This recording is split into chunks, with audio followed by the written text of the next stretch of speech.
paano maglagay ng non-copyright music sa ating mga video, lalo na po guys sa Reels video. May nag-comment po kasi nito guys sa ating comment section. I think matagal na ata siya nag-comment nito, ngayon ko lang napansin.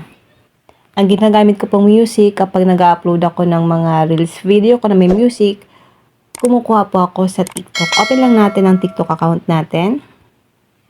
Dito po sa may search engine, i-type lang natin dito ang Tagalog Trending Remix. Click natin ito. Dito po ako guys kumukuha ng mga music na nilalagay ko sa aking mga Reels video.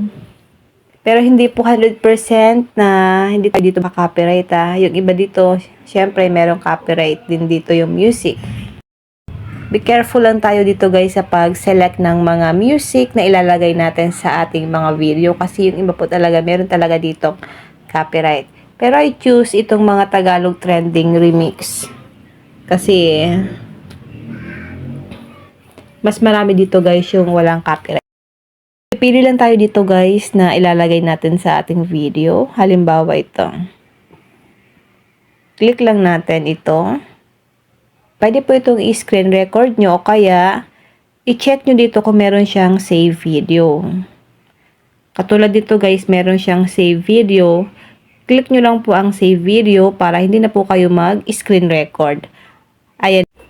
Ayan guys, nagsisave na po siya. Mga Tagalog remix po kasi guys, kadalasan yung ginagamit ko para walang copyright music. Pero hindi ko po sinasabi na hindi tayo dito makaka-copyright. Mag-ingat lang tayo sa pagpili ng mga music na ilalagay natin sa ating mga video or sa ating mga Reels video.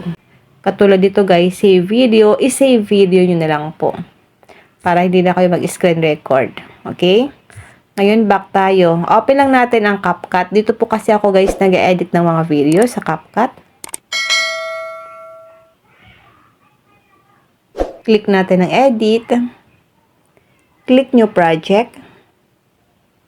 Hanap lang tayo dito ng video natin.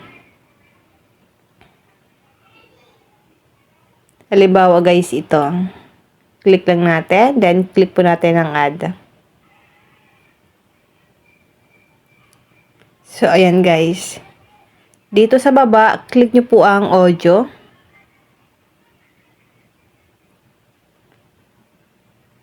Click natin ang extract. Hanapin na po natin yung music na sinave natin kanina. Halimbawa guys ito. Click natin ang extract. Dito guys, dahil 10 seconds lang po yung video ko, ikakat lang natin siya. Split lang natin. Click natin yung music natin. Click split. Then i-delete po natin ito. So ayan guys, pwede nyo na po yan i-export. Then pwede nyo na po siyang i-post sa inyong mga Reels video. Ganun lang po ang ginagawa ko para lagyan ng non-copyright music yung mga Reels video ko.